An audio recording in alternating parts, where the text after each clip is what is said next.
Estamos de volta, já com os melhores momentos deste Corinthians e América. Quartas de final da Copa do Brasil, deu Corinthians, foi nos pênaltis e o Corinthians avança. Eliminou a América 3-2 no tempo normal, o jogo de ida tinha sido 1-0. Então, vaga decidida nos pênaltis, Gustavo Zupac. Boa noite para você, bem-vindo. Boa noite, companheiros, boa noite ao fã de esporte, aos corintianos ainda vivos, né? Alguns, infelizmente, já não devem mais estar, porque o jogo de hoje foi para matar muita gente do coração. Foi um jogo legal, foi um bom jogo de assistir. O Corinthians melhorou o seu nível de futebol. Muito porque contou com melhores jogadores, né? A gente vai falar, o time que o Corinthians colocou em campo hoje é um belo time de futebol em termos de valor humano, né? De jogadores. E é claro que com Renato Augusto e Matias Rojas juntos no meio campo, esse time tinha que melhorar. E o time melhorou, o time jogou melhor. Enfrentou o América, que durante boa parte do jogo não ficou atrás, sentado da vantagem, não. Foi tentar jogar também contra o Corinthians. Isso fez o jogo ficar aberto, né? Então, muito em cima das suas individualidades. O Corinthians fez um bom jogo ofensivamente. E, na minha visão, até tinha jogado os 90 minutos para passar direto. Mas cometeu falhas defensivas e eu acho que o jogo de hoje deixa essa grande lição para o Vanderlei Luxemburgo. Porque o Corinthians fez alguns jogos com o Vanderlei com um bom comportamento defensivo em jogos em que a equipe atacou menos. Optou por atacar menos e tinha condição para atacar menos. Hoje o Corinthians precisou atacar, atacou bem, teve bons jogadores no momento ofensivo, mas marcou com uma permissividade assustadora, convidativa. Foi tão convidativa que o América entrou tocando bola por 2 vezes na área do Corinthians, fez os seus 2 gols, levou o jogo para os pênaltis e aí entra mais uma vez em ação o Cássio e os melhores batedores do Corinthians e o Corinthians passa. Passa em um momento em que cresce individualmente mais do que coletivamente e, na minha visão, comparando com o desempenho do próprio Corinthians, foi um bom jogo de futebol que o Corinthians fez hoje na Neoquímica Arena. Paulo Calçade, bem-vindo também. Um beijo para você. Olá, Glaucia, companheiros, e para você também que nos assiste. O Corinthians para a Copa do Brasil, eu acho que o Corinthians ele é um alento, porque ele é um entretenimento com tudo que você possa imaginar está presente ali. Vai para os pênaltis. Se tivesse aqui, não tem prorrogação, porque senão o Corinthians também, né? Então ele leva o jogo para os pênaltis, ele perde o primeiro, aconteceu assim com o Galo, teve problema com o Remo, agora aconteceu com o América, e ele vence o jogo e vai para os pênaltis. Quer dizer, um negócio, assim, que tem o pacote todo preenchido. E o mata-mata, principalmente o segundo jogo, ele é emoção pura do começo ao fim, porque você já parte de uma missão que as duas equipes, ou uma delas, precisa realizar. No caso, o Corinthians tinha que derrotar o América. Então, o jogo ele é condicionado e ele vive num alto giro de emoção. Então, é sempre bacana de assistir.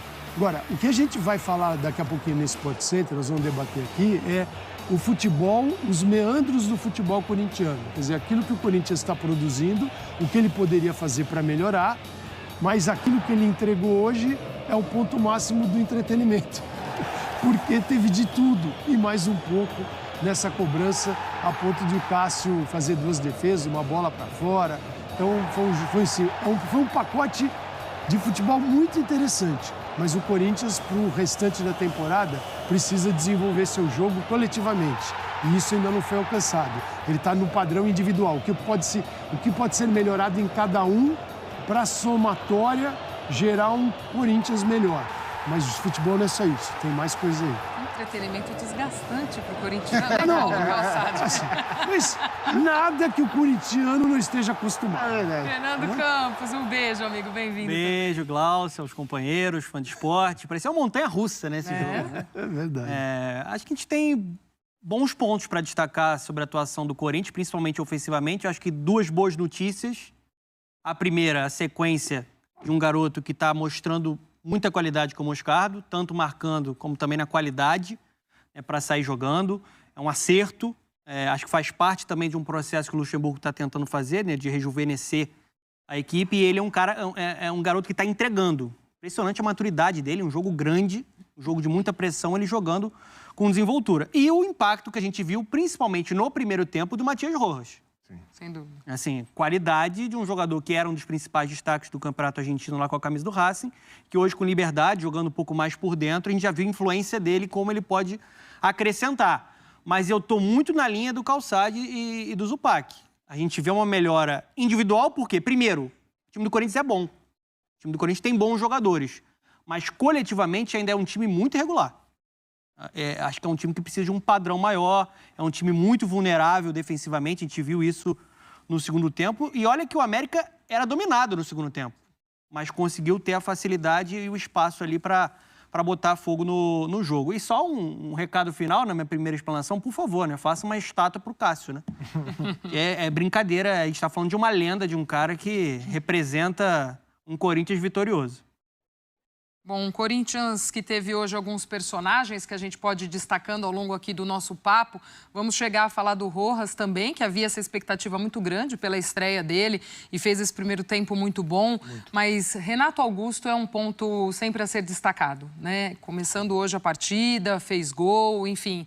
Como muda o patamar do Corinthians com o Renato Augusto. E a gente falava de um Corinthians hoje que já desempenhou melhor. E acho que muito por conta dele, né, Zupa? Como passa muito por ele o jogo do Corinthians. Ele influencia muito o jogo do Corinthians em vários aspectos. Aspecto técnico, aspecto tático, confiança. Ele tem uma leitura de jogo que ele melhora não só o jogo dele, mas ele melhora o jogo dos outros, né? Com ele, o jogo dos outros melhora também. É que o Yuri Alberto está num momento técnico muito complicado, embora tenha feito um gol importante e o gol da classificação na disputa de pênaltis. Mas teve uma bola no segundo tempo que o Renato acha o Yuri na cara do gol, mas um passe tão bonito que parece tão fácil, né? Eu assistindo pela televisão falei, nossa, como é fácil dar esse passe, mas não é, né? O Renato Augusto, assim, para os nossos... para a nossa dimensão de futebol, o Renato ele é um craque, mas um craque como poucos em atividade, quase nenhum em atividade, com a raridade do talento que ele tem para os nossos domínios aqui no terceiro mundo, na América do Sul. E o Renato, em condições de jogo, ele jogou, acho que 75, quase 80 minutos de jogo, ele entrega muito. E o Corinthians, em todos os momentos do ano, que o Corinthians apresentou algo parecido com um bom futebol, o Renato esteve presente, que foi em parte da primeira fase do Campeonato Paulista, com o Fernando como técnico, no jogo contra o Atlético Mineiro, que foi um tremendo jogo nas mãos já do Vanderlei, e no jogo de hoje, por exemplo, o Corinthians teve ótimos momentos com o Renato com a bola. E até achei interessante, eu assisti o jogo com o Donan e com o Calçade na redação, no primeiro tempo... Foi muito importante ter o Rojas na equipe, e juntando os dois meias, porque o fato de ter um jogador com a qualidade do Matias Rojas, primeiro que você possibilita um diálogo com o Renato, embora eles falem idiomas diferentes, mas num idioma técnico mais similar, o que é raro no elenco do Corinthians, alguém que consiga de fato dialogar com o Renato, e o Matias Rojas consegue dialogar com o Renato. E mais do que isso, ele consegue descansar um pouco o Renato. Então, no primeiro tempo, o jogo do Corinthians passou bem menos pelo Renato do que está acostumado a passar. E isso gera um próprio fôlego para o Renato jogar mais no segundo tempo, né? Então, ter alguém para conversar e ter alguém para dividir a responsabilidade lúcida, né, intelectual desse meio-campo com a bola, faz diferença. Essa bola do Rojas foi um escândalo, hein? Olha essa bola. A gente está vendo os lances do Matias Rojas no primeiro tempo. A turma separou aí a participação dele principalmente no primeiro tempo, como a gente falou, né? Destacando essa estreia do que foi o Matias Rojas.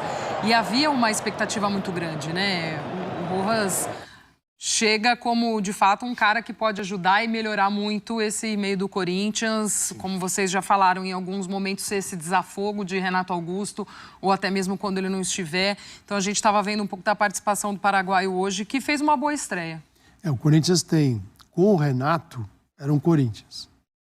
Sem o Renato, era algo totalmente diferente. Agora, com o Rojas, tem um jogador que não é uma comparação, mas se você tem uma necessidade preenchida, que é de ter um meia, que tem o passe, e são vários, né? Tem finalização também, como a gente está vendo agora, de longa distância.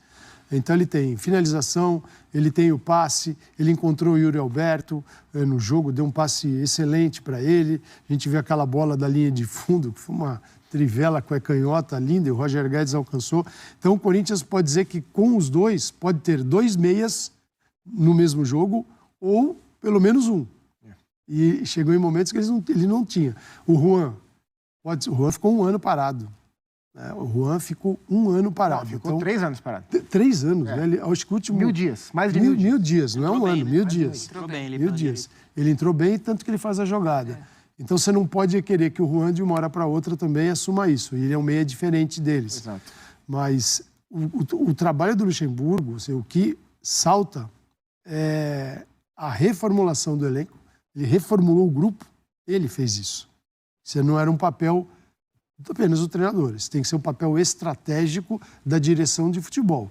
Tudo bem, o Corinthians não via desta forma.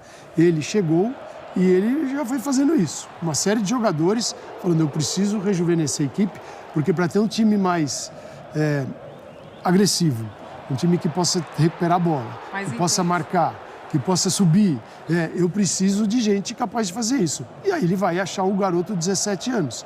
17 anos, talvez demorasse um tempão para chegar no time principal. Ele viu, colocou, apostou e o garoto está entregando e não dá para falar nada dele, porque a responsabilidade desse menino aos 17 anos lembra muito um companheiro nosso, que é o Zé Elias, que aos 17 anos foi colocado pelo Mário Sérgio. O Zé com 16. O Zé com 16? 16 para 17. Ele virou para 17. O Zé ainda um pouquinho mais novinho. Ele estreou como mais novo na história a estrear. Aí o Jô ultrapassou com 16 e quebrados também. E ele tem sido bem regular, né, Calçade? Eu acho que ele tem sido bem regular. E numa função delicadíssima, né? Você, um vacilo teu, gera uma situação de gol. Você fica marcado por muito tempo. E ele está entregando nos dois mundos, né?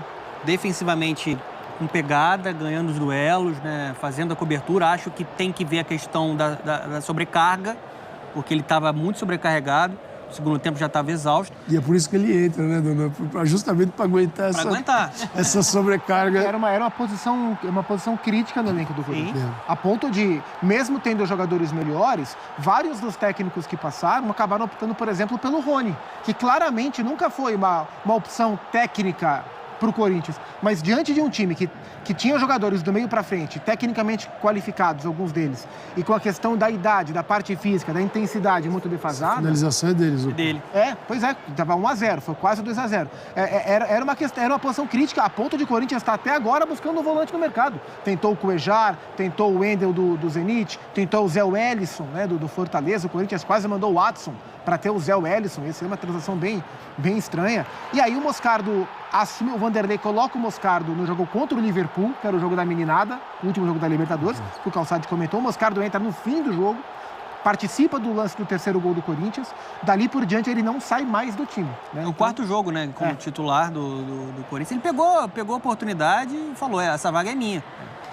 O que o Rony entrega, né, de transpiração, acho que ele consegue entregar também na marcação, e você tem um acréscimo muito grande na parte técnica. Eu conversei recentemente com algumas pessoas da base do Corinthians sobre ele, e eu só ouvi coisas boas em relação à postura dele, o olhar dele para a carreira, assim, é um menino muito focado, então é um jogador que o Corinthians tem que tratar com muito carinho, tem que esconder do Zenit, quanto mais puder esconder do Zenit é melhor. Sabe que eles estão fazendo um novo... estão ligando lá, Sabe que eles estão fazendo um novo time na Rússia, né? É o Zenit-Mão.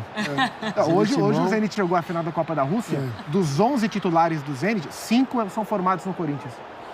Então tem que esconder o Moscardo logo.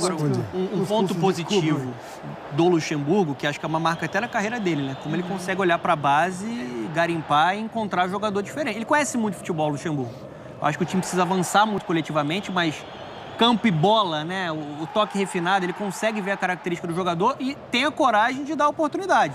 Isso Então ele fez isso no Palmeiras, a gente já falou aqui sobre Patrick de Paula, Gabriel Menino, no Vasco foi lá, buscou o Thales Magno, né? E agora ele Vitor Roque no Cruzeiro, quem lançou foi ele. Foi ele também, né? Ele que deu a primeira chance pro Vitor Roque. Então, eu acho que é isso. Hoje Você até falou isso no Corinthians, né, Zupá? Que ele também tinha como missão essa de lançar os meninos. Eu acho que essa questão de lançar garotos e de tentar melhorar o individual do atleta, ele entrega. E ele sempre entregou.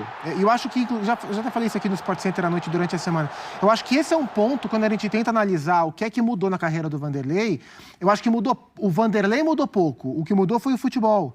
O lançamento público da candidatura do André Luiz Oliveira, também conhecido como André Negão, ocorreu no dia 4 de novembro pelo grupo político da Situação do Corinthians, visando as eleições presidenciais. Fala, fiel! Antes de continuarmos a notícia, seja muito bem-vindo ao canal Jornal do Corinthians, sua dose diária de informação. Se você não for inscrito no canal, já se inscreva e deixa aquele like para fortalecer e ative o sininho para receber todos os dias as principais novidades do Corinthians em primeira mão. Agora sim, vamos continuar a notícia. Com Contudo, o nome de André Negão não é amplamente aceito pelos apoiadores da chapa Renovação e Transparência, revela a apuração de uma reportagem. Cogitou-se o retorno de André Sanches ao cenário político do clube, porém essa ideia foi descartada. O grupo da situação manifestou interesse em formar uma aliança com Paulo Garcia, um influente nome da política do Timão e candidato em eleições passadas, mas caso o presidente da Calunga entre em ação, representará uma terceira via, o que pode prejudicar o candidato da oposição Augusto Melo. Durante a coletiva de imprensa do lançamento de sua candidatura, André Negão abordou diversos temas, incluindo as críticas que o seu nome recebe externamente e a avaliação das gestões anteriores da chapa Renovação e Transparência. E aí, Fiel, na sua opinião, quem deve ser o novo presidente do Corinthians, o André Negão ou Augusto Melo? Comente aí. E eu vou ficando por aqui. Lembre-se de deixar o seu like e se inscrever no nosso canal. Aqui você sabe, né? Vai ficar sempre muito bem informado sobre todas as notícias do Timão. Então até o próximo vídeo. Fiquem com Deus e vai, Corinthians!